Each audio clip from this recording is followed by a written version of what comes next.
Welcome back to another brand new episode of State of the Wizards. I'm your host, Decan, along with my co-host, K Jose. K Jose, we back. What's up, man? How's it going? Everything is going good, man. Glad to see you back and ready to go ahead and get it in the mud again. You've been gone for a year now, so it's glad to have you back up on here. It's a little bit a struggle doing it solo, but then again, no, actually it wasn't. People probably glad that you stayed away. I'm just kidding. Right, including you. Nah, I'm playing. Well, I mean, where's the Right. opening at? No, I'm just kidding. Nah, I mean, I'm gonna put it like this, man. Like, I appreciate you holding it down, man. Like, it was a long time, but sometimes, man, it ain't easy doing this and balancing life at the same time. I mean, I'm just gonna Mhm. keep it all the way a stack, with my followers, with your followers. Um, when we started this thing, we had a duty, you know what I mean? And I don't think a lot of people who get into this game, they realize what they sign up for when they get in, you know what I mean? So, being out this long, coming back, it ain't easy. I'd Right. be lying if I said it was easy. You know what I'm saying? It's getting back into the mode of things, and it's just not easy. But it's good to Mhm. be back. It's good to be back. It's good to chop it up with my man again, and we're gonna do this thing more often for sure. You know what I mean?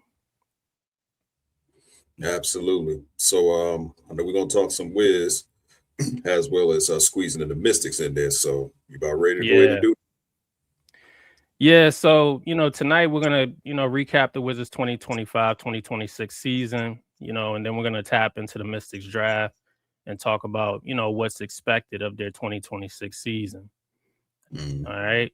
So that's coming up next on State of the Wizards.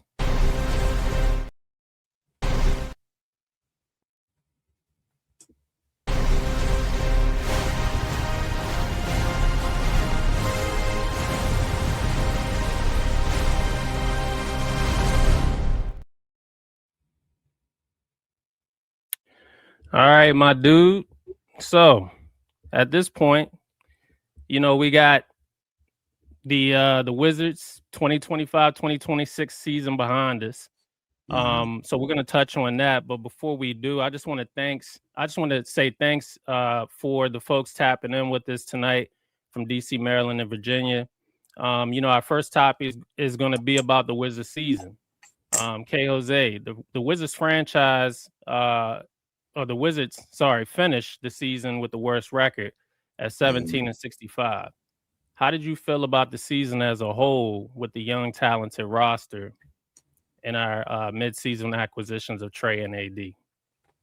Well, I actually was this season was all about growth, and it was really about the young guys. So also this season was definitely about making sure that pick doesn't convey, which they did do that. They made sure of that. So got to give them a round of applause, because that ain't such an easy thing to do, to keep a pick that was top eight protected to Yeah. not convey, but they did it. But as far as the young guys, I wanted to see growth, which I did see some improvement in guys like Bilal, Sar. I know Bub kind of he took a slight step back, but Mm-hmm. he caught a bad rap by a lot of fans. And not going to Mm-hmm. get into that whole scenario. But I was really happy to see even Will Riley, or OVO Will, as a lot of us like to call, turned out to be a steal in the draft. He could possibly have it.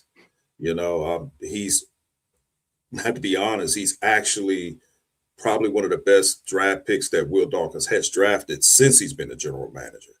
He's Mm-hmm. actually ahead of a lot of our players. If you really, at one point, I was saying it was Keyshawn George, but Will Riley is just a slight bit ahead of Keyshawn. But the players that we do have, they're very good players. Um, One particular player that's only played with us for 13 games is Juju Reese. In those Mm-hmm. 10 games that he started 10 games out of the 13 games he played, which is pretty impressive for a guy who was undrafted.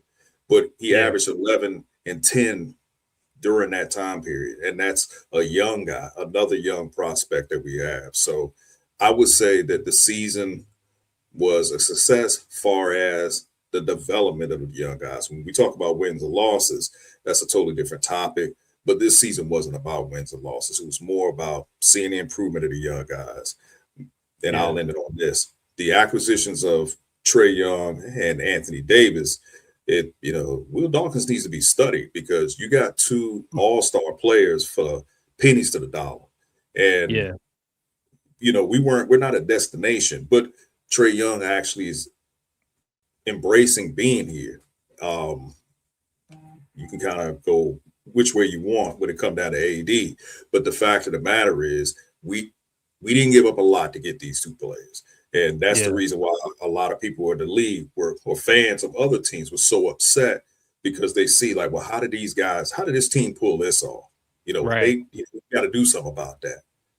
And we're going to potentially we can't pick no lower than 5. But with Phoenix not making the playoffs, I think we got like a few extra ping pong balls, or the percentages went up to be a top 4 team, and we'll be able to use the pick swap if Phoenix miraculously leapfrogs us in the draft. So, man, I mean, you said a lot there. I'm not even gonna lie. I'm like, which part should I touch on? But let's put it this way, man. This season, I think a lot of people should have just sat back and relaxed and just enjoyed what was going to be a developmental ride, right? So Will Dawkins already laid it out what his expectations were before the season. So he said this was a runway for development season. What did that mean? What that meant was that all the young guys were going to get full opportunity to develop. We were going to see, Jameer play more. We were going to see Sar get more minutes. We're going to see Keyshawn get more minutes. We're going to see Trae, play. We were going to see a lot of these guys get opportunities this season, right? So that's what happened. So the expectation that we should have been winning games, oh, well, why are we going on these losing streaks? I mean, my thing is why even talk about that? If the focus from the beginning of the season was to watch these young guys develop, right? So when we talk about, Juju coming on a little bit later, what I mean? That's a huge pickup because now you see what he can do going into next season, right? Mhm. Jameer was locked down this year, so we went ahead and extended him. We extended Voot, so we haven't given up on any of his young picks. So you see what I mean? Like there were no crazy expectations for these guys. All right. Now I say all that to say not everybody is going to make it going into the win now either. There's Right. probably be some guys that we're going to assess a little bit further. One thing that you and I heard from the Wizards organization this season was from their mouth was um, they have a grade sheet. So each player has a grade sheet. I don't know if fans realize that. Whatever they improved on, um, whatever they need to improve on from past seasons, they had to improve on this season. Right. So with say Bilal, for example, this was his 3rd year. Whatever Mhm. the organization said he needed to work on going in after year 2, he needed to improve on that in year 3. Right. So um anyway, I just wanted to touch on that part. And I don't want to be too long-winded, but from the standpoint of the type of year that we had, I was not disappointed at all because Mhm. we needed to lock down the pick. We needed to guarantee the pick. Would you agree with that? Oh, absolutely. I've always felt that way. It was always about protecting the pick. And the reality is that for those who was upset that we were losing games, well, we wouldn't be in this situation if the last regime didn't put us in this situation. So if you look at it from the perspective, since Will Dawkins has been here, he's had to work around obstacles the whole time that he was here. And with a Mhm. rebuild, with a rebuild, it's not going to look pretty. Like if you rebuilding your house, you expect that to look pretty when you're gutting it out. Of course, it's going to look ugly as hell. That's Right. part of rebuilding your house. So we're done with the deconstruction phase. We're actually building the blocks, getting another draft pick, another high draft pick. That's what the expectations are to add on to what we have. The expectations next season is that we're going to play a competitive basketball. Exactly. And let me go back to one of your points about Will Riley. I mean, what a stud. You know what I mean? What a stud. Um, Obviously I've been away off this thing for a year. I haven't been able to, talk about, any of the young rookies this year, but Will Riley to me was someone who I didn't think would come in and do exactly what he ended up doing. I thought he would just be an addition to what we Mhm. already had. He ended up being, he wasn't what we learned about his game. We drafted him to be a side piece, but he ended up being one of the main course meals Right. with the type of game that he has. So and this was attributed off of the fact that he proved that throughout the season that he could be a 3-level scorer. Right. So, we already have certain guys who has proven that, but not in their first year. Like, I mean, we Correct. still don't know whether or not Bilal is a 3-level scorer and he's going into year 4. We don't know that. He has to improve on his shot and he has to improve around the rim. And he has to be able Right. to improve on his ball handling. And those three things is how you determine whether or not someone is a solid 3-level scorer or not. Yeah, I agree. What Will Riley did, unless you were following him, and I'm gonna be honest, I wasn't. So I didn't know too much about him in Illinois. But for those who have been following him, they said has always been his game. That he's Mhm. always been this type. And you have to say something about the country of Canada because the players that is coming into the NBA, they're really dominating. I mean, come on. I mean, the MVP is from Canada, which is SGA. So when you're looking at a player like Will Riley, he has a little bit of that SGA in him. Does he have a little bit of Jason Tatum in him? Possibly. I could possibly see that. But Yeah. to what you stated, we really haven't seen a player or a rookie for the Wizards put up the numbers that he put up or look like he belongs since John Wall. We really haven't.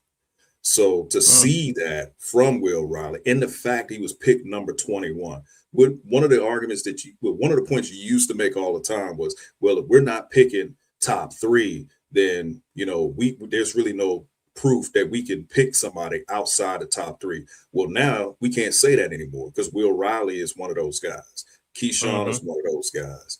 Um, Shamir Watkins is one of those guys. So there's plenty of players. But when you speak specifically on Will Riley, just imagine where he would possibly be as far as I think he would be first rookie team if he actually had got the opportunity at the beginning of the season and he was playing like this. He's going to make it very challenging for a lot of players in the future.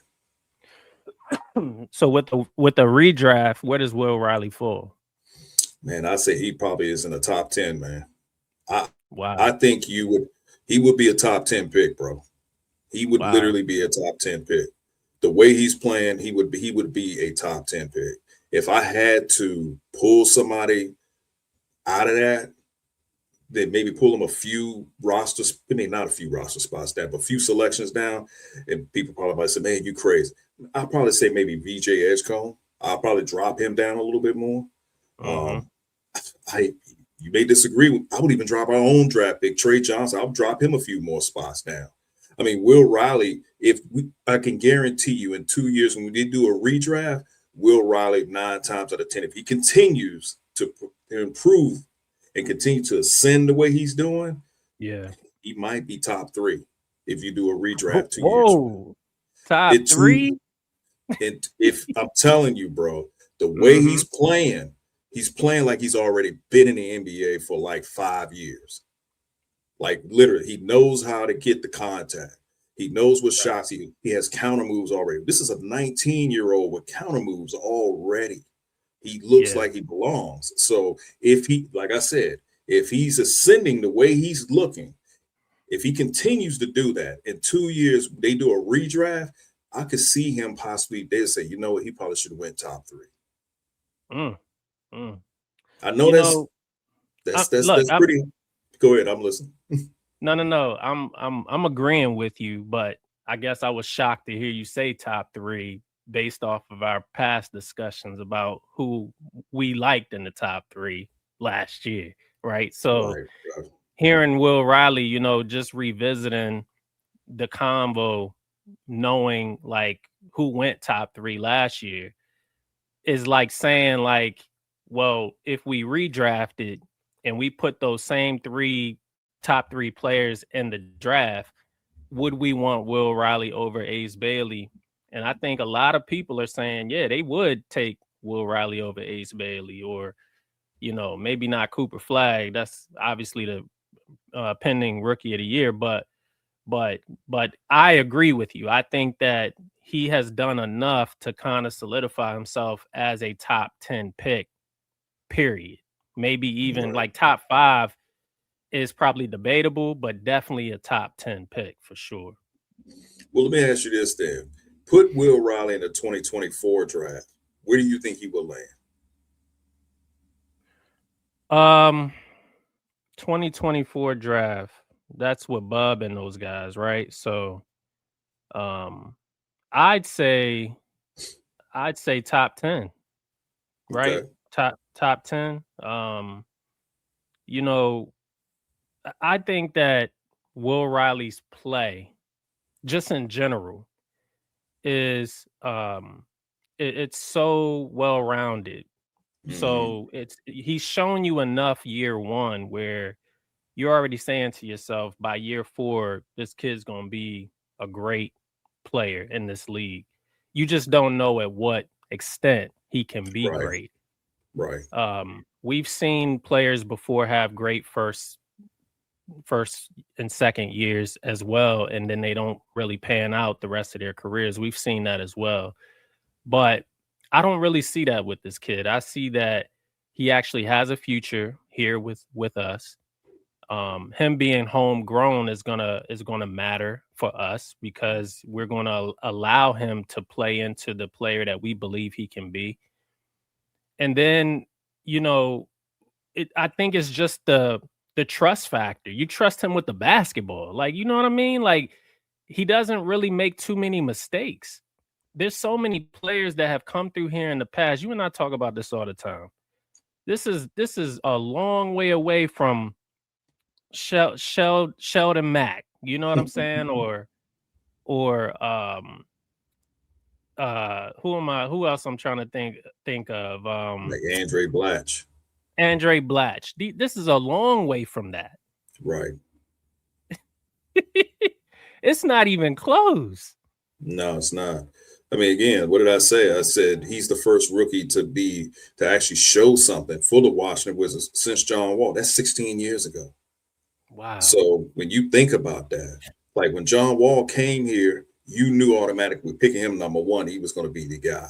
I'm not saying that Will Riley is the guy now, but the flash whips, he's shown us a little bit more than flashes. But what we've seen, I mean, he scored 30 points on several occasions. We haven't seen a rookie, come through here and do that. So, Yeah. and he was picked 21st. We traded back to go get this guy. Think about Yeah. that. We traded back to go get this guy. Again, you said there's no data, there's no proof that we can pick outside of the top 3. That's came to Yeah. an end now. And Yeah. even when we talk about second round picks, when you talk about Vu, when you talk about Jameer Watkins, for the longest, we didn't value second round picks. We would Very good hand point. them things away like candy. So so I'm saying all that to say, for the fans who were so upset with the losing and this, that, and the third, look at how far we've come compared to the past, where we had JaVale McGee, Andre Blatch, Nick Young, Jan Vesley. I can go down the list of so many young guys that we've had that Yeah. never panned out to be what we thought they were going to be. We got a bunch of guys, to the young guys with this team, that can contribute, that some of them probably won't be on this team when we're actually competing, because not everybody's going to get the playing time. So Right. we're And in that a brings me. Yeah, go go ahead. ahead. Sorry, I don't mean to cut you up. Sorry, man. No, I'm just saying it is. I said we're just this is a great time to be a Wizards fan because we finally have a front office that knows how to evaluate talent and how to draft. Absolutely. I mean, man, like you and I have talked about this for years, right? When we started our podcast, was it 5 years ago now? Hmm. 2021, I think, is when you and I started this thing. Um, we were so adamant to get to a place where we could actually rebuild and enjoy watching young players blossom. Right. We were so adamant. We advocated for this direction, I think harder than anyone can imagine. Us being kind of behind the scenes, making all this noise and fuss about the Bradley Bill, Tommy Shepard regime, right? And then, 5 years later, here we are. We're back on the pod together, allowing the rebuild to kind of take place, go through the process without complaining about it, without, you know, criticizing what's going on at every stop, at every turn, because we've come from a place where that's all we were doing during a win now situation where the end result was only finishing in the middle. So I say all that to say we are finally feeling very comfortable with who we picked, our core young guys that we can build on, and we want to see where this can actually take us going into the win now. So this brings me to my next point before we move on to the Mystics. With the acquisition of AD and Trae Young, what do you see, or how many games do you see this team winning next season in a win now kind of like a soft rollout? Where do you see us finishing? If everybody is healthy, and I'll even say they don't necessarily have to be healthy, but if things go right, I can't see why this team cannot win at least 45 to 50 games. If everything go right, I think it all depends on where we land in the draft, who we taking. If AD is 100% bought in, because I kind of don't feel like he is. Trae Young is, but I don't get that sense about AD. If he's 100% bought in, we see improvement from the young guys, and if everybody's healthy, I could say 45 to maybe 50 wins. I like it. I like it. I think between 47 and 52 wins next season. And that's barring that everyone is healthy and no one gets injured. I mean, Mhm. that's a large ask when we talk about two injury prone guys, right? But the Exactly. great thing about getting them at their lowest value is that in order for us to want to pay them what they're looking for, they have to play at their highest value. So let me repeat that. The good thing about getting them at their lowest value, if they want to get paid what they want to get paid, they have to perform here in Washington at their highest value, or else they're not going to get what they're expected to get. The market speaks for itself. And I think AD knows this at this stage in his career, that it's going to take at least another 3 to 5 year window. We're in that 3 to 5 year right now, but that was for the young guys. The new 3 to 5 year, which I kind of alluded to this on my Wiz takes, is that I do believe that if we think that AD can help us win games and we can contend, it's a new 3 to 5 year window, and we're using this time to see if the young guys can play really well with Anthony Davis and Trae Young. And we still don't know who maybe some of the other young pieces will be. Like you said, it depends on who we draft in this draft coming up. And then do we acquire maybe an extra shooter, an extra defender, extra two-way player in free agency? Do we trade for anyone that we think can help the young core?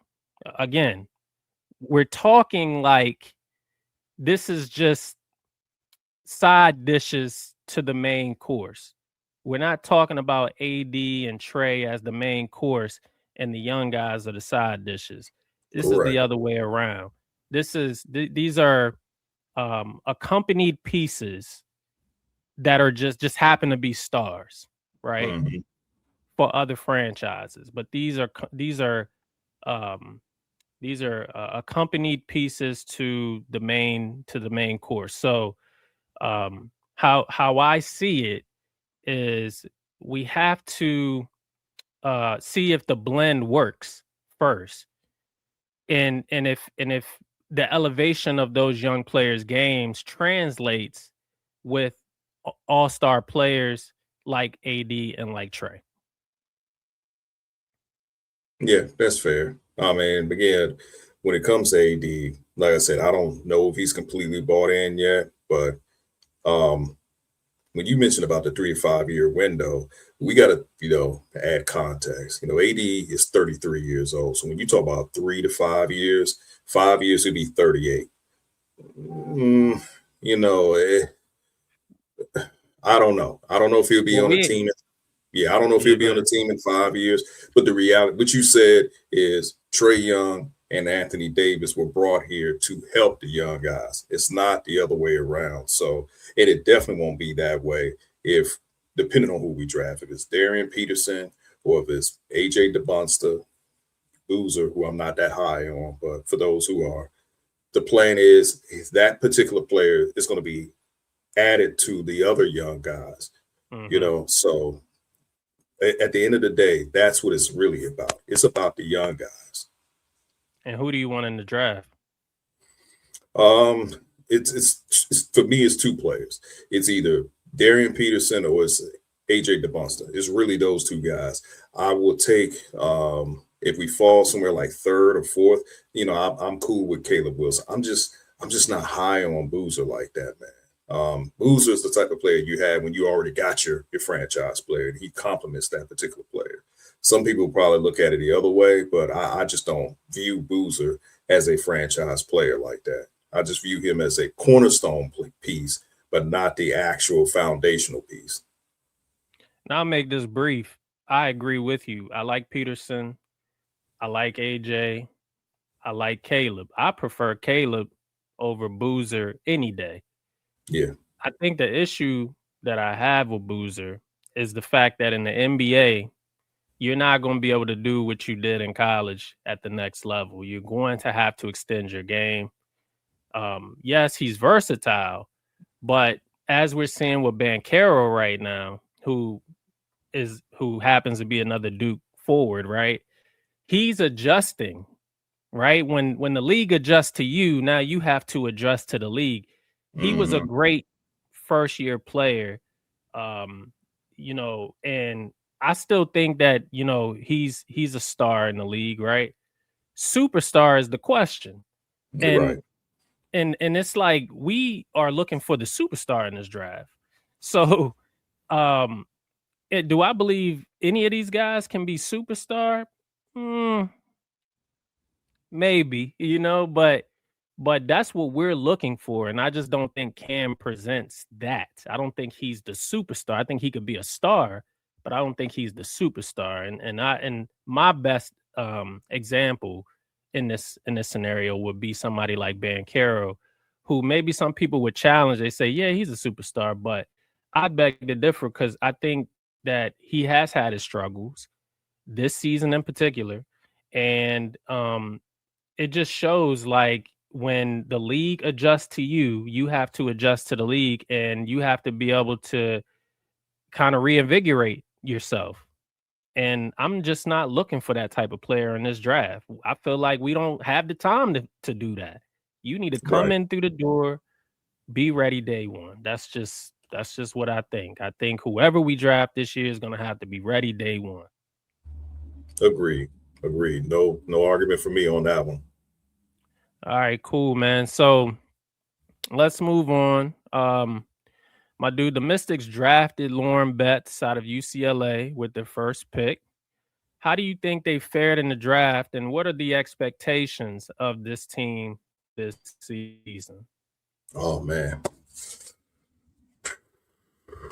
All I gotta say is the draft Chef's kiss, man. I mean, the Mystics really hit it out the park. I mean, they did it last year, but they Mm-hmm. really hit it out the park this year. Um, I was the whole time I was just thinking, like, please, Minnesota, I mean, not Minnesota, but please, Dallas, go ahead and take AZ Fudd. Just take her. And a lot of the rumors I was hearing is that they were going to take her. But what surprised me was Minnesota when they took Olivia Miles. They did need a guard, but they also needed a big. So I looked at it like they could go either way. But when Minnesota did that, I was like, oh man. So it's either going to be Fam or it's going to be Lauren Betts. And then when Seattle took Mm-hmm. Fam, I said, okay, the Mystics just got to they got to take Betts, and they Right. took Betts. And the thing about Betts is that she's 6'7". She's a defensive player. She can also score in the paint. She has a little turnaround fadeaway shot. She doesn't chase blocks. She uses her height to her advantage, and she's won a national championship. And Mm-hmm. she already has chemistry playing with Kiki because her and Kiki played at Stanford. I forgot that Kiki Iriafen played there for 3 years before she went to USC, but she also Mm-hmm. has played alongside of Sonia Citron. So that was a great pick for the Mystics. Then getting Dukelich, which is Lauren Betts' teammate, that's a good Mm-hmm. pick. I look at her as that she could possibly be our Emma Meeson. Mm-hmm. She's, to be honest with you, I can't say if she's 6'4", because when I looked at her and Lauren Betts, they kind of was looking eye to eye. And she might be 6'5", maybe 6'6". So Mm-hmm. that's another steal. Then we get Cody McMahon, who I love her game, bro. I've been kind of like watching her like maybe the last month and a half. She plays bully ball. This is a woman that has a high motor, and I'm big on players that have high motors. Kiki Iriafen got a high motor, but Cody McMahon got one too. And I look at her. I think one video I was looking at, they said that she could be like a Charles Barkley type. And I kind of get it from that Mm-hmm. standpoint. But I look at her like she could be like an Alyssa Thomas with just better offense. So that was a steal. Well, not really a steal, but that was a very, very good pick because you figured that she would go higher than that. And I think she averaged like 19 and a half and pulled out like about 8 rebounds at Ole Miss. Mm-hmm. I mean, and Mm-hmm. it's just a great pick. We got Kazray Prosper out of Notre Dame, Sonia Citron's former teammate. So there's going to be chemistry with that. She can play defense. She can play like 2 to 3 to 4. We got length. Then you got Little Paige Bugs out of Baylor, another player that can play anywhere between the 3, the 4, the 5. And then you get Rory Harmon from Texas, which I think they was in the Final Four, if I'm correct, or the Elite 8. Who's going to be backing up Georgia Amore. So the Mystics really hit it out the park. I love the draft. I think this was probably the best draft that we've seen in WNBA history because they came a long way if you think about the WNBA when we talk about the draft. So all in all, the Mystics did a great job. Hey, K. Jose, your audio dropped out. Can you hear me? Yeah, I can hear you now. Your audio was dropping out. Go ahead. Okay. No, I'm just saying that the Mystics, they knocked it out the park, bro. So I love the draft. I love the players that we got. And as far as expectations, I'm expecting them to win a little bit more games. Let me say this. Because we have the pick swap with Chicago, and you saw the moves that Chicago made, we got to look at it that the Mystics are kind of running the same blueprint that the Wizards are. On paper, they should be winning more games. Would I be surprised if Chicago is a little bit better than we are, that we don't start doing what the Wizards do once players start having phantom injuries? Because the goal is to either get Juju or Hannah Hidalgo next year. If Chicago is not going to be bad for us to use the pick swap, then we're going to have to be bad. So I think the way the season is going to go is depending on what Chicago, how the way their season goes. Yeah, I agree. I think that Chicago, they made up for the lack of pick depth that they once had that they got rid of. Let's put it that way. They went totally out of the rebuild into a win now phase with their acquisitions. But when it pertains to the Mystics are doing it the same way they're doing it with the Wizards. They're acquiring young assets, acquiring picks for the future. They turned that Aaliyah Edwards trade into a 2028 first round pick now. And once again, that's Chicago. Thank you, Chicago, again for that pick. So we had Sonia Citron for not drafting Angel Reese. We got Sonia Citron for Ariel Atkins. We got their pick swap next year, and we're hoping that it's Juju. And then we turned Aaliyah Edwards, who we considered the miss, for not drafting Angel Reese. We turned her into a first round pick in 2028. So, and all by way of Chicago, which is absolutely crazy. Chicago's why? Here's my thing: why hire a GM when you can just go to Chicago and they can make the moves for us? I mean, Chicago's GM is our GM at this point. I mean, I love Chicago. Thank you, Chicago. But let's put it this way. Now we can finally put to rest the whole Aaliyah Edwards, Angel Reese convo. We're moving on. Yes, we missed on it, whatever, but this is behind us now for the simple fact that the Mystics organization is showing people that we care about winning and we're caring about building a dynasty, right? So it's not just about one player. It's about multiple players who do multiple different things. And so, you know, when you look at Kiki, when you look at Sonia Citron, Georgia Amore is coming back this year. Georgia Amore is actually going to be the, excuse me, the unexpected bright spot for this team because she's going to add the scoring that a lot of people didn't think we had, you know, on the perimeter. Excuse me. So her coming back is going to be huge because she is definitely a scorer. Then on top of that, you add Lauren Betts. You add height. Then on top of that, you add a shooter and a tweener in Dukelich, right? Then on top of that, you add the feisty Cody McMahon out of Ole Miss. Who does all the dirty work. Right. Then on top of that, for the people who don't think that the second round picks may even get any playing time on the team, just so people know, the update with that is that the Mystics actually did already sign them to deals where they're under the current rookie exception type of contract. So they're actually on the roster as we speak. So Cassandra Prosper and Rory Harmon are the two guards. So guess what? We answered for the guard depth issue that we had a season ago. So you're going to have Georgia, you're going to have Cassandra, you're going to have Lucy, you're going to have Rory. Is everyone going to get playing time this year? Probably not. But the great thing about this organization, like I said, they drafted players who do multiple different things.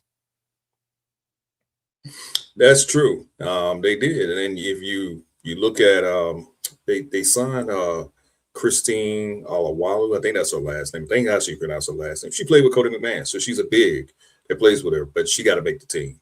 So yeah, I'm definitely gonna address this part here. I have to. But the plan is that, you know, this team is building for a dynasty. So that's going to lead me into one particular player whose name I did mention, who's still on here, who's the last Tebow player, and that's Shakira Austin, who just got her contract. She's going to start because Sydney Johnson says she's going to start. You have to go with that. I think that's malpractice, but I'm not the coach. But my expectations for her is you need to show improvement. You need to show me that you can be an all-star for this team because you're not one. You know, her career averages is 10 points and 6 rebounds. You got to up that. This past season, she put up 12, and I think she put up 12 and 6. It's 12 and 7, something like that. You have to show some improvement because the reality is we didn't draft Lauren Betts for her to sit behind you for the next 3 years. If you don't show improvement this upcoming season, oh, you can best believe we're going to try to get assets for you. Because what the Mystics are actually doing is they're actually becoming trendsetters in the WNBA because they're bringing in some of the same principles and skills.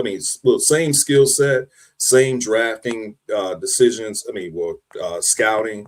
Also, how they're going to be making moves. It's very similar to what the Wizards are. They're going to be looking at making assets. It was crazy when I would read people say, but how the hell did the Mystics have 3 picks? Well, obviously you ain't been paying attention.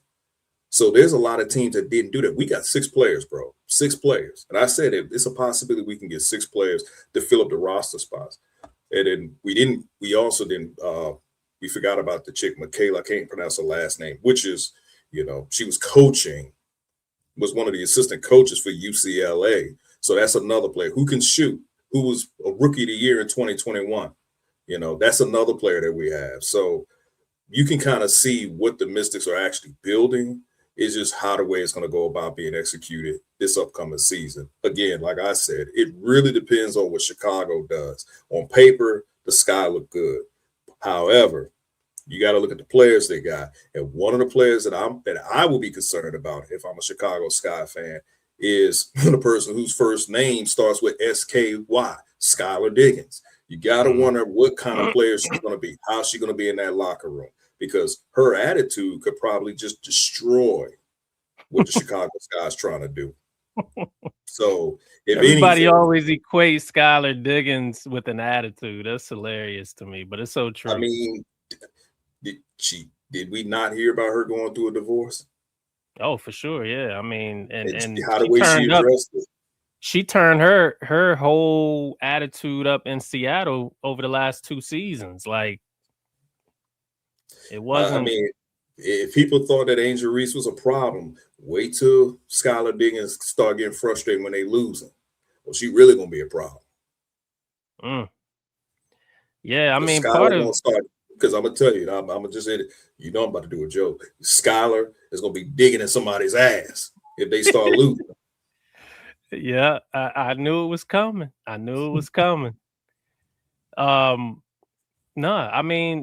Rightfully so, right? She's a vet. She's which is crazy. It's like she's 30. I think she's like 35 years old now, or 34 or something like that. So she's definitely not young anymore. She's definitely going there to win. She went there to get paid, but she also took slightly less so that they could add more pieces to the roster. I think Skylar Diggins is just a great acquisition to any team she went to.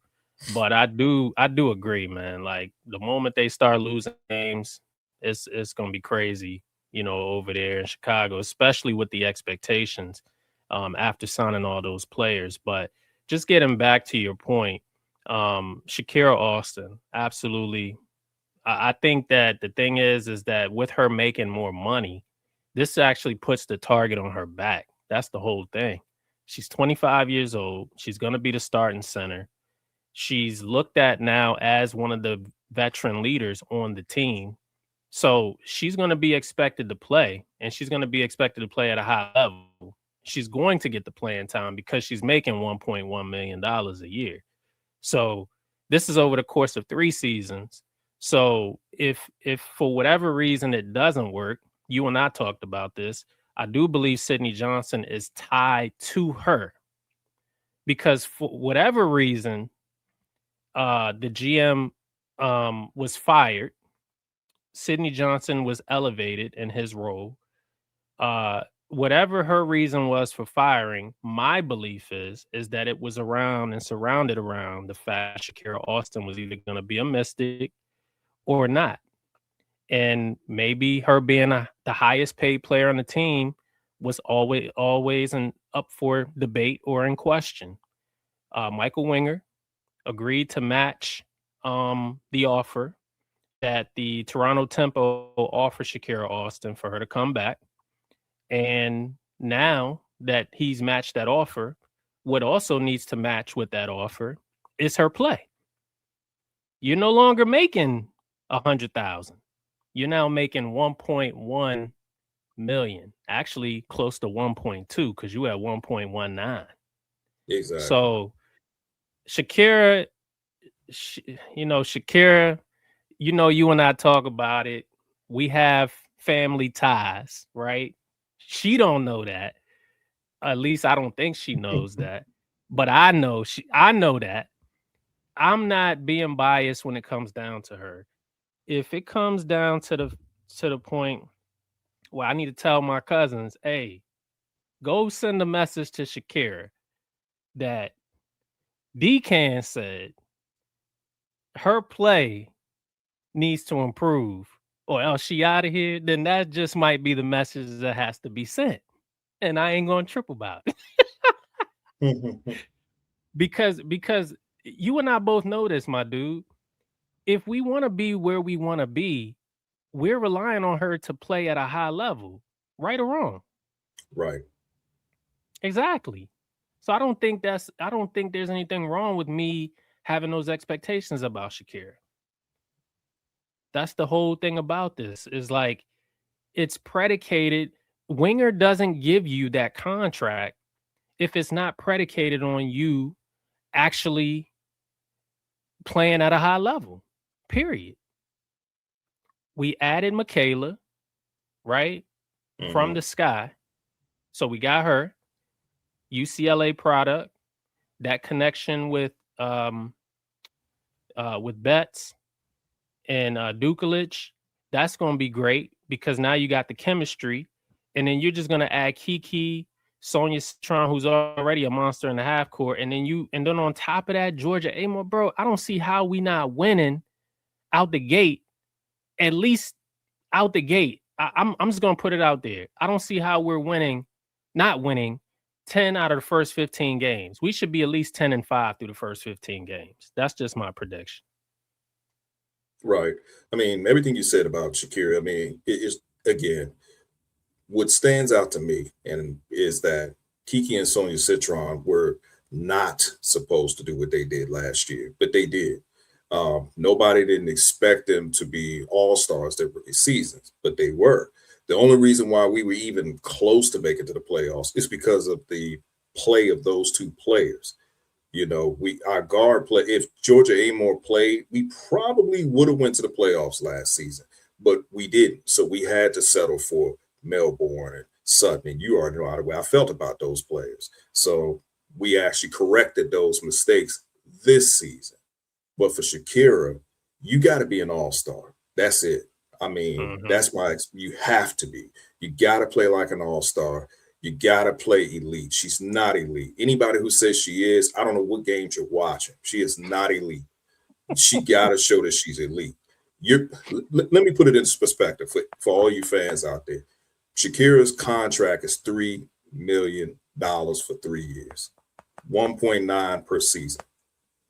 1.1. Asia 1.1. Asia Wilson just signed her contract at $5 million for 3 years. You see the difference in the millions? One person is a champion and another one isn't. But one person, is making $5 million. It's justifiable. But you got another player who's making $3 million. You know what that reminds me of? It reminds me of Bradley Beal. When he was the second highest paid player in the NBA, and he wasn't even on that level. So I'm gonna say this. His name. I'm bringing that up. So I'm saying this: if she's not improving, she's gonna get the Bradley Beal treatment because you're getting paid like a superstar, and you're not even that. You're not even elite. The only reason why you got that contract because the missus just didn't want to lose you for nothing, and I think that's also the reason why Weidman got let go. Maybe Weidman was okay with letting her walk for nothing. But Winger is like, no, we don't do that. We don't let players walk away for nothing, not unless we just look at them like they're not that good. Like they didn't care about Melbourne walking away for nothing. So real quick, what was your because after this we're gonna wrap it up, but what was your actual take when Jamila got fired? How did you feel about that? Well, I was pissed. Because it was looking like she was doing everything right. So I didn't know what was the reason behind it. And then the only thing was, it was just severe strategic differences. That's what we were left with. So we're out here scrambling, trying to figure out what it is. People up there pulling up old interviews, old articles, and it was surrounding Shakira. And I felt like it was, and then I was being told, no, it's not really Shakira. Well, it gotta be. It had to be her. But I also think it could have been. And here's another thing to it. I might have said this to you. I think I did say this to you. I also feel that maybe Jamila Wideman probably wanted to draft AZ Fudd. And the reason why I said that is because when we played Dallas, I remember after that game, she was down there talking to Fudd because Fudd was there in attendance. So I said maybe she was all in on AZ Fudd, whereas, Winger and, of course, Johnson wanted Betts. So that also could have possibly led to it. So it goes back to what I said earlier. We didn't draft Lauren Betts to sit behind Shakira Austin.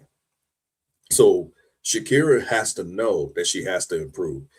But she may not if she got her money. Just like Bradley Beal got his money. Did he improve? No. He felt like, hey, what do I need to improve for? You paid me. Mm-hmm. Yeah. Jamila being fired was a shock. I think for me, it was because I felt like she made two of the biggest draft day decisions that could have changed the history of this franchise for years to come. And Sonia Citron and Kiki. And I think that whatever her thought process was, it wasn't going to be that detrimental to the future of this franchise. There had to be a huge disagreement between Jamila and the head coach as to why I said Sidney Johnson and the connection that he has with Shakira and Shakira getting paid at this point. It could very well alter whatever Jamila's original plan was. If it was about keeping her, cool. But Jamila may have said, let her walk. We could spend that money elsewhere, or we could spend that money in a different way. We may not necessarily need to invest in this player for 3 years just to say we're a better team, because we know that that's the reason why we paid her. The thought process behind giving her the money is well, if she plays at the level we believe she can play at, and she justifies the money that we're paying her, then we're a better basketball team. But then that means that we have to start winning now then, right? Because it's only 3 years. So that's like a 1 to 3 year window that we're on under Shakira Austin being one of the leaders on this basketball team. So I'll be honest, I don't think firing her, let's put it this way. How can I word this? I don't think that if Shakira walked, it was a fireable offense. I don't think that. I think you could have just let her walk, and we found ways to fill the cap in other ways. Right? I mean, maybe Skylar Diggins would have come here. I don't know. Right? You would have had the ability to sign other players to make the money work. But again, I just don't know if going all in on Shakira was the answer, my dude. I'll be honest. Well, one other thing I heard, and we'll definitely wrap up, what I read anyway, was that it was a possibility we wasn't going to really be that active in free agency. And as you saw, we kind of wasn't. So maybe they was in line on that. But again, my question to you would be, if that's the case, that we sign Shakira and the expectation is for her to play better, then why draft Lauren Betts? Right. Exactly. It's Aaliyah Edwards all over again. Correct. So I look at it. Yeah. Go ahead. I'm sorry. I was just going to say, we didn't sign in two players that equal out to be 1.19. There's only probably two players at 500,000. Rookies make that now. Right. So we're not even talking like this isn't even rocket science. this isn't like, we needed to go out there and sign a big name player in free agency. No, that's not what I'm saying at all. You could have made the money work. It was just for whatever reason, Sidney Johnson, I believe anyway, was just so hell bent on keeping Shakira on this roster. That's what I believe. I believe he was like, not my baby. Well, it's like this, man. And I said this to you, and I said this to somebody else last year, but I said this to you just a few days ago offline. I'm willing to give Sidney Johnson the chance to improve this team. Got a better roster than that. But I am gonna be honest.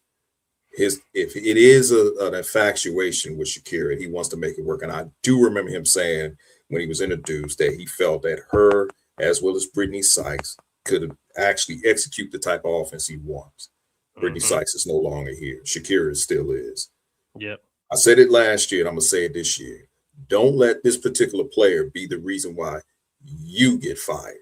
Because if you're putting your reputation on the line for Shakira, then you better hope that the bet that you made actually comes out. Because if not, she's going to be the reason why you're out of a job. Because again, we didn't draft Lauren Betts to watch Shakira Austin. People didn't come to the game, don't want to go to the games to see Shakira Austin. There are folks who are not even Mystics fans from the comments that I read that was happy that Lauren Betts got here. She's going to have a fan base. And if Shakira is underperforming, you can't continue to keep her in the game and try to, motivate her to play better. Because I know Michael Winger is going to say, look, man, you're going to have to make an adjustment on that roster. You're going to have to put her on the bench. And if not, then you're going to get fired because of your infatuation with a player who's getting paid a total of $3 million for 3 seasons, who averages 10 points and 6 boards. Right. So, I mean, in a sense, just to wrap this up, it sounds like he's putting all his chips in on one player, and that might be a cause for concern in the future. Agreed. All right. Well, my dude, this was great, man. It felt good being back. I want to thank you for coming on and chopping it up with your boy as usual. For those listening and tuning in around the DMV, again, thank you guys for always tuning in. Make sure you check us out. We're going to be more consistent on here. We're going to try to do at least an episode a week. If we don't count us out. Stay subscribed. Stay locked in. We'll catch you guys on the next episode. Have a good night. Hey.